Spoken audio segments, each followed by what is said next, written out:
Hello everybody, this is Adam from Wheel Guns for Wheel Men, and today we're going to be discussing the results of the Turkish Shotgun Battle Royale. As you may know, if you've watched this channel for a few months, back past Christmas, I got 2 Turkish shotguns, and then a few months before that I picked up a Turkish shotgun, so I had 3 12-gauge shotguns, all from Turkey, all sub $300. I wanted to compare them and see if any of them were worth keeping, and if any of them were reliable enough to actually use for home defense, because they were all home defense style shotguns, all short barrels. I think, can't remember now. I got rid. Spoiler alert: VRPA 40's gone. So the Rock Island VRPA 40 was a pump action that took detachable box magazines. I've gotten rid of that. It clearly did not win. And so the 2 remaining contenders are the Rock Island Mariva, which comes with a 28-inch barrel with interchangeable chokes, but this is an 18-inch barrel with a fixed choke, so definitely not good for anything other than home defense. And this is the TriStar Raptor ATAC, and it is a semi-automatic. It's the only semi-automatic. Both Rock Islands were pump actions. One was magazine fed, and one was a standard kind of Remington 870 looking pump action action system.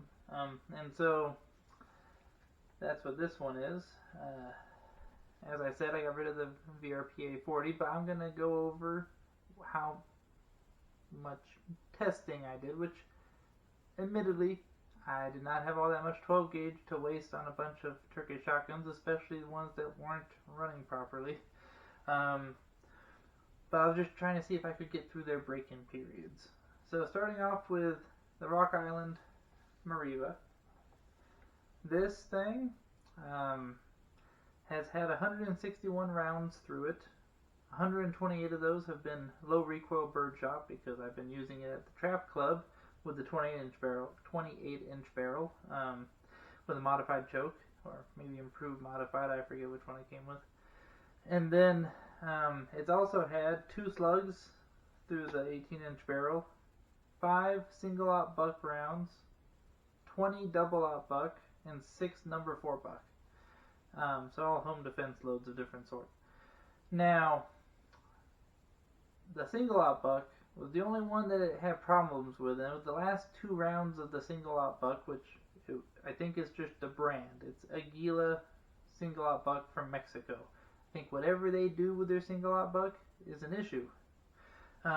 Just the head spacing is not quite right or something with this gun and that ammo, because the last 2 rounds, this was early on, I only did it with these 2 rounds of this ammo. No other ammo had any sort of failures, hiccups, etc. But those 2 rounds, the shells got stuck. They formed to the inside of the chamber, and you could not extract them. And the whole barrel and bolt came out as one thing. When I disassembled it and pulled it out, I had to ram something down the barrel in order to pop the casing out. It was very odd. But yeah, normally that's a head spacing issue. I've seen that on one other gun. But again, it's only with one brand of ammo, and it's only a single-aught buck, not birdshot or anything from Aguila, so I'm not worried. Now, the Rock Island VRPA 40, nothing but failures. You can go back and watch the VRPA 40 update video. It goes over the different failures I was having. I broke in the magazines like I was supposed to, but anything other than high brass, so shotgun shells with a lot of metal down here, they would work fine. They would extract and eject fine. Ejection was an issue. I think maybe the ejector needed to touch it, because these shells, as you see, with less metal down there, they would not cycle. But these would cycle fine. Now,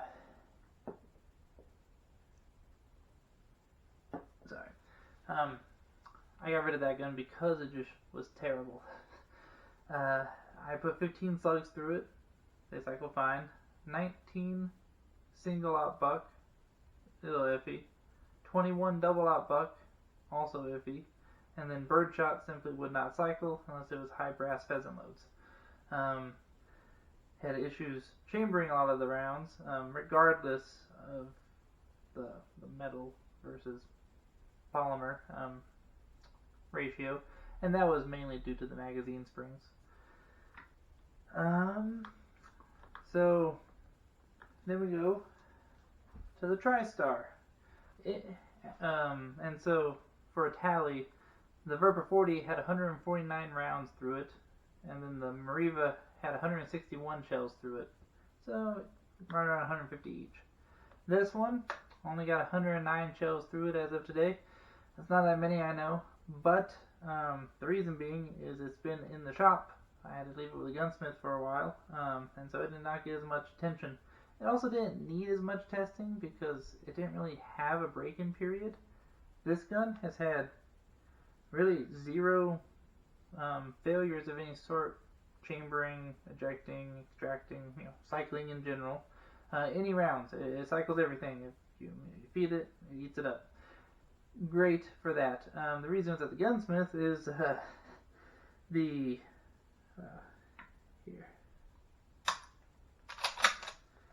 The bolt release button. The gunsmith explained that it was just very rough internally and had bits of grit and stuff from the factory, which is from Turkey, so it makes sense, right? It was just the metal components had all this grit and dirt and shit in between them, and you just couldn't press the button. Like, you had to really hammer it. It was nothing like my other semi-automatic shotguns I've owned. One I currently own from Turkey, a 20 gauge. There's something wrong with it. So the gunsmith cleaned it, polished up those surfaces so that they would interact more smoothly with one another, and now it's a little stiff still, but it's a lot better than it was. And so, but for the cycling, like, this baby just ejects, which if you watch my review of it, I explained that it ejects well and sends the shells 9 feet away because it's way over gassed, which means it recoils more. But it means it cycles reliably, so it's a trade-off. Now, so that had 109 rounds through it. Now at this point, I'm going to start going over each of the shotguns. The VRPA 40, the things I didn't like about it was A, couldn't get it to run. B, there was no way to really carry an extra mag on the gun.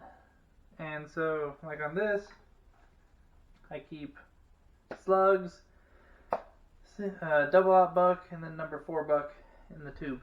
So I have different options.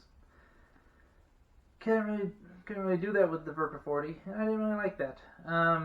The magazine was also very bulky, especially the 9-rounder, and in the way for maneuvering the shotgun in like a home or other enclosed building.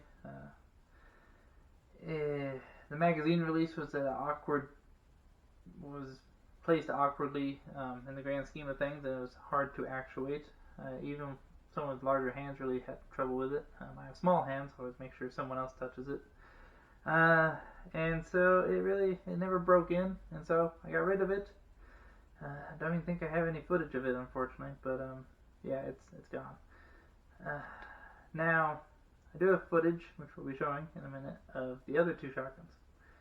Now, the TriStar Raptor ATAC, the things I don't like about it really is I'm not a big fan of the pistol grip. It's just very awkward when you're trying to, if you have like a shell carrier back here like I do in the other one, it's just kind of hard to load it, given the type of, tube-fed shotgun it is. It's just kind of in the way.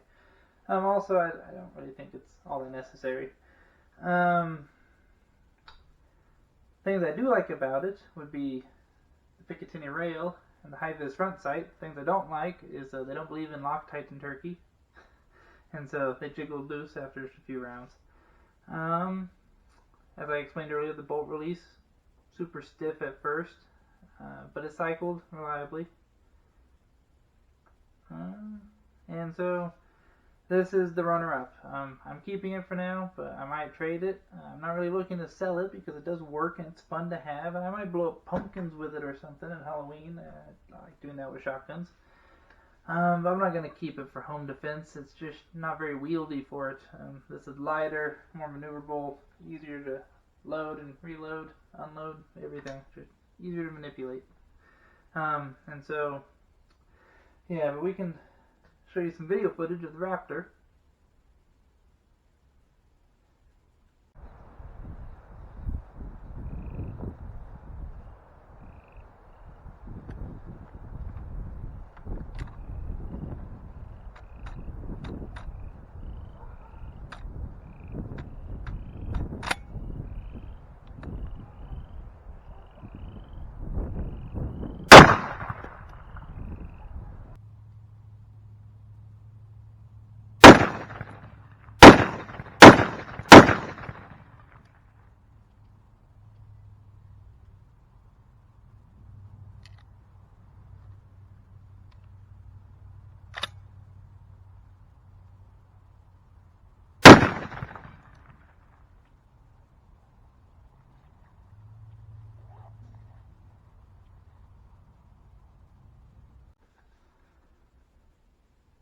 And now that you've seen the Raptor in action, we'll discuss the Mariva and then show you a little bit of that in action. So the Mariva, it's the winner. There it is. The results are in. The Mariva is the best of these shotguns. Excluding those weird Aguila single-out buck shells from Mexico, it runs everything just fine. Same as the TriStar. Only difference is I like it more because it's more maneuverable.